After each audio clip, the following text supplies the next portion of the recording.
নতুন সিদ্ধান্তে ১৯ কোটি সিমে রিচার্জে দিতে হবে ২৩% শুল্ক। হঠকারী সিদ্ধান্ত বলছে প্রযুক্তি খাত সংশ্লিষ্টরা। ব্যবসায় বড় ধসের আশঙ্কা। চলতি বছরে বাংলাদেশ পাকিস্তান সরাসরি ফ্লাইট জানালেন হাই কমিশনার। যোগাযোগ প্রতিবন্ধকতা প্রভাব ফেলেছে দুদেশের বাণিজ্যে। অস্থির চালের বাজার বস্তা প্রতি বেড়েছে ২০০ থেকে ৪০০ টাকা। নিয়ন্ত্রণে ব্যবস্থা নিচ্ছে সরকার, বললেন খাদ্য উপদেষ্টা। স্বাগত পূবালী ব্যাংক পিএলসি বিজনেস টাইমে, সঙ্গে আছি আমি হোসেন শাহাদাত। দেখছিলেন শিরোনামগুলো, এবারে বিস্তারিত। অর্থবছরের মাঝপথে মোবাইল রিচার্জ অ্যান্ড ব্রডব্যান্ড ইন্টারনেটের উপর নতুন শুল্ক আরোপ সরকারের হঠকারী সিদ্ধান্ত বলে মন্তব্য করেছেন খাত সংশ্লিষ্টরা। নতুন নির্দেশনা অনুযায়ী প্রায় ১৯ কোটি মোবাইল সিম ব্যবহারকারীকে রিচার্জ বাবদ পুরনো ২০% সাথে নতুন করে গুনতে হবে আরও ৩% সম্পূরক শুল্ক। নতুন শুল্ক আরোপে বাদ পড়েনি ব্রডব্যান্ড ইন্টারনেট সেবাও। ফলে সামগ্রিক প্রযুক্তি ব্যবসায় বড় ধরনের ধসের আশঙ্কা করছেন ব্যবসায়ীরা। মোরসালিন হক জুনায়েদের রিপোর্টে বিস্তারিত। বেশ কয়েক বছর ধরেই মূল্যস্ফীতির চাপে নাভিশ্বাস নাগরিক জীবন। এর মাঝেই ২০২৪-২৫ অর্থ বছরের মাঝপথে হঠাৎ করেই শতাধিক পণ্য ও সেবার উপরে শুল্ক এবং কর বাড়িয়েছে সরকার। নতুন রাজস্ব নীতির আওতায় পড়েছে অগ্রসরমান প্রযুক্তি খাত। প্রায় ১৯ কোটি মোবাইল সিম ব্যবহারকারীকে রিচার্জ বাবদ পুরনো ২০% সাথে নতুন করে গুনতে হবে আরও ৩% সম্পূরক শুল্ক। এমন সিদ্ধান্তকে হঠকারী হিসেবে মন্তব্য করছেন ভোক্তারা, যার ক্ষতিকর প্রভাবের আশঙ্কায় আছেন ব্যবসায়ীরাও। প্রায় ৭০ লক্ষের বেশি সিম ব্যবহারকারী যারা কিনা নেটওয়ার্ক থেকে ডিসকানেক্টেড করেছে তাদেরকে, আবার একই সাথে প্রায় ৯০ লাখের বেশি ইন্টারনেট ব্যবহারকারী তারা এখন ইন্টারনেটের প্যাকেজ কিনছে না অথবা ইন্টারনেট থেকে বিচ্ছিন্ন আছে। রিসেন্ট যে বৃদ্ধিটা হয়েছে অর্থ বছরের মাঝামাঝি, সেটা আমি নিশ্চিতভাবে বলতে পারি যে এটা একটা ক্ষতিকারক প্রভাব ফেলবে। যেখানে দ্রব্যমূল্য হাহাকার, মূল্যস্ফীতি বেড়ে গেছে, সেখানে এই ধরনের নতুন করে ভ্যাট আরোপ করা প্রত্যক্ষ এবং পরোক্ষ সবার উপরে এটা প্রভাব পড়বে। যেখানে আয় করার কথা সেখানে আয় কমে যাবে সরকারের। নতুন শুল্ক আরোপে বাদ পড়েনি ব্রডব্যান্ড ইন্টারনেট সেবাও। নতুন নির্দেশনা অনুযায়ী সেবাটির উপর নির্ধারিত ১০% সম্পূরক শুল্কের পুরোটাই কাটা পড়বে গ্রাহকের পকেট থেকে। আর এই খাতে স্থানীয় ব্যবসার উপর মূল্য সংযোজন কর বা ভ্যাট ৫% থেকে বাড়িয়ে ৭.৫% করা হয়েছে।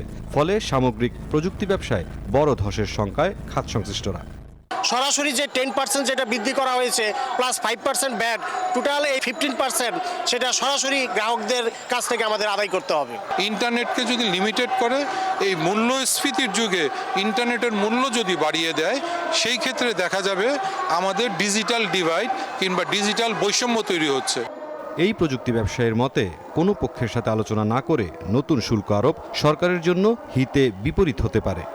এটার ইম্প্যাক্টটা জাতীয় রাজস্ব বোর্ড একেবারেই এটা অ্যাসেস করেনি এবং তারা এক ধরনের হঠকারীভাবে এই সিদ্ধান্তটা নিয়েছে। ব্যবসায়ীরা যেমন সরাসরি ক্ষতি হবে, গ্রাহকদের ক্ষতির জন্য কিন্তু ব্যবসায়ীদের বিজনেস আসলে কমে যাবে।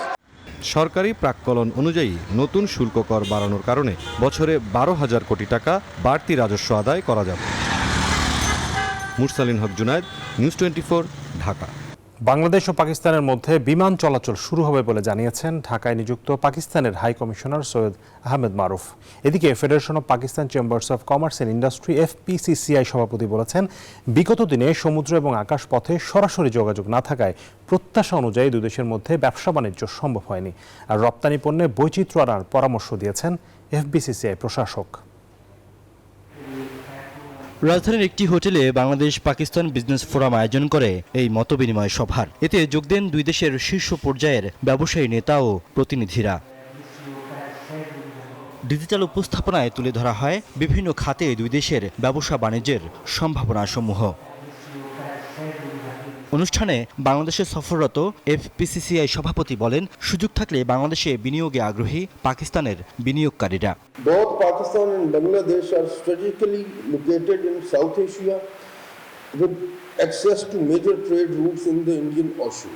CPEC, China-Pakistan Economic Corridor and the One Belt, One Road, the potential for boosting trade can be realized significantly. দুই দেশের মধ্যে যোগাযোগ ব্যবস্থা আরও সহজ হচ্ছে বলে জানান ঢাকায় নিযুক্ত পাকিস্তানের হাই কমিশনার। জানান শীঘ্রই বাংলাদেশ ও পাকিস্তানের মধ্যে বিমান চলাচল শুরু হবে। Direct flight is a very important issue right now. It is just a matter of time. Both sides are actually working on it actively, and hopefully before the mid of 2025 we will see direct flights. ব্যবসা বাণিজ্য সম্প্রসারণে দুই দেশের যৌথ উদ্যোগে বাংলাদেশের শিল্প কারখানা গড়ে তোলার প্রস্তাব করেন এফবিসিসিআই প্রশাসক। We welcome the investors from Pakistan, also the exporters and importers of both the countries to engage their trade. We believe that in future there are a lot of opportunities. গেল 2023-24 অর্থ বছরে পাকিস্তান থেকে Bangladesh $650 million পণ্য আমদানি করলেও বিপরীতে রপ্তানির পরিমাণ ছিল মাত্র $61.9 মিলিয়ন পণ্য। রিয়াদ সুমন, নিউজ 24, ঢাকা। সার্ভার সমস্যায় বন্ধ সকল প্রকার সঞ্চয়পত্রের ক্রয় বিক্রয় সহ সব ধরনের লেনদেন। গেল মঙ্গলবার থেকে সঞ্চয়পত্রের লেনদেন করতে পারছেন না গ্রাহকরা। এ নিয়ে কোনো তথ্য না থাকায় চরম ভোগান্তিতে পড়তে হয়েছে সঞ্চয়পত্রের গ্রাহকদের।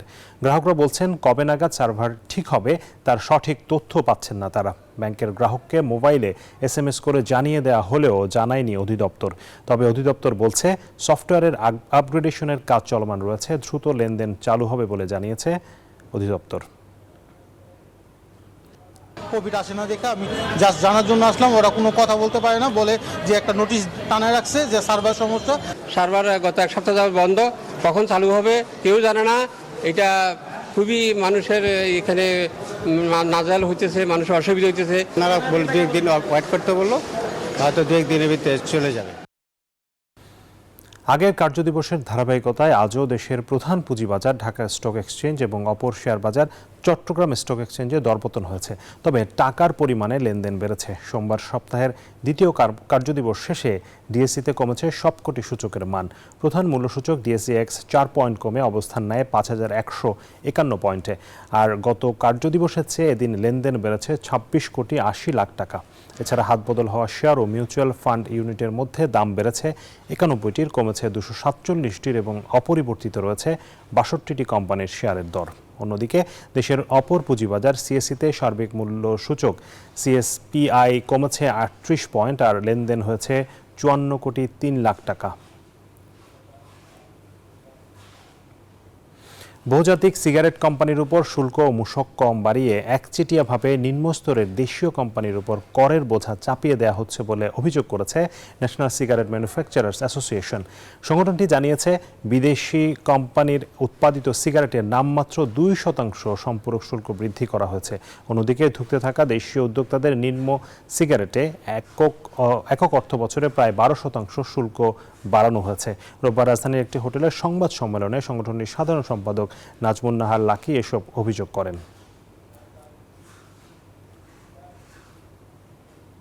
ভূমি দখলের মহোৎসব চলছে পর্যটনের নগরী কক্সবাজারে। পৌরসভার জমি দখল করে কেউ সমিল, কেউ করেছেন মার্কেট, কেউ আবার গড়ে তুলেছেন স্কুল। আছে সমুদ্র সৈকত ও নাফ নদী দখলের চিত্র। সব মিলিয়ে 100 একরের বেশি জমি দখলে নিয়েছে বিগত সরকারের মদতপুষ্টরা। এসব জমি উদ্ধারের চেষ্টা করেও ব্যর্থ হয়েছে সরকার। নাইমেল জিকোর প্রতিবেদনে বিস্তারিত। দি কক্স সিটি সুপারমার্কেট কক্সবাজারের বুকের ওপর এই নামেই বাণিজ্যিক প্রতিষ্ঠান গড়ে তুলেছে এস আলম গ্রুপ। এর ঠিক 200 গজ দূরেই ডিসি অফিসের বিপরীত পাশে পৌরসভার জমির ওপর বাণিজ্যিক ভবন নির্মাণ করেছে কক্সবাজারের সাবেক ছাত্রলীগ নেতা। শহরের পাশেই প্রতিষ্ঠানটির জমির ওপর সমিল খুলে বসেছেন এক ব্যবসায়ী। আর শহরেই পৌরসভার কয়েক একর জমির ওপর আনন্দ মাল্টিমিডিয়া স্কুল গড়ে তুলেছেন সাবেক ডাক ও টেলিযোগাযোগ মন্ত্রী মোস্তফা জব্বার, যা 2 বছর আগে বন্ধ হলেও এখনো আছে তারই দখলে। জমি দখলের এই মহোৎসব থেকে পিছিয়ে নেই মারমেড ক্যাফে অ্যান্ড বিচ রিসোর্টও। তারাও প্রায় 6.25 একর জমি দখলে রেখেছে। অনৈতিকভাবে নাফ নদীর ওপর নির্মাণ করেছে সেতু, ফলে পাল্টে যাচ্ছে নদীর গতিপথ। জানিয়ে কয়েক দফা নোটিশও দেওয়া হয়। পরে উদ্ধারে উচ্ছেদ অভিযান চালালেও আবারও সেগুলো দখলে গেছে এই ইকো রিসোর্টটির। কক্সবাজার পৌর কর্তৃপক্ষ বলছে শহরে তাদের 76 একর জমি আছে, যার 71 একর ভূমি অসম চুক্তির মাধ্যমে সাবেক মেয়র মুজিবুর রহমান লিজ দিয়েছেন প্রভাবশালীদের কাছে। আর সেই চুক্তির ফলে লাভের পরিবর্তে লোকসানি গুনতে হচ্ছে পৌরসভাকে। এই পৌর শহরের ভিতরে এই পৌরসভা ৭৬ একর জায়গা ছিল এবং সেই জায়গাগুলোর আমরা অস্তিত্ব আসলে এখন ওইভাবে পাচ্ছি না। সেটা হলো যে এইখানে পৌরসভা কিন্তু তার জমি লিজ দেওয়ার কোনো বিধান নাই আইনে।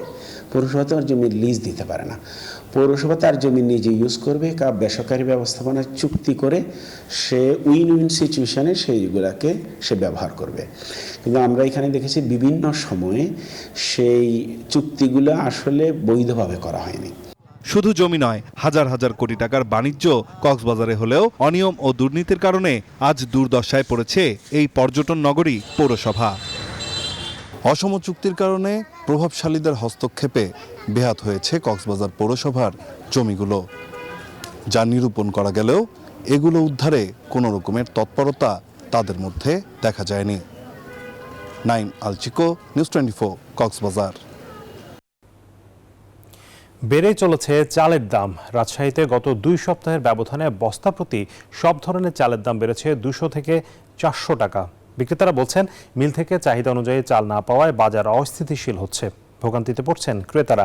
মিলারদের নিয়ন্ত্রণ করতে না পারলে চালের দাম আরও বাড়ার আশঙ্কা করছেন অর্থনীতিবিদরা।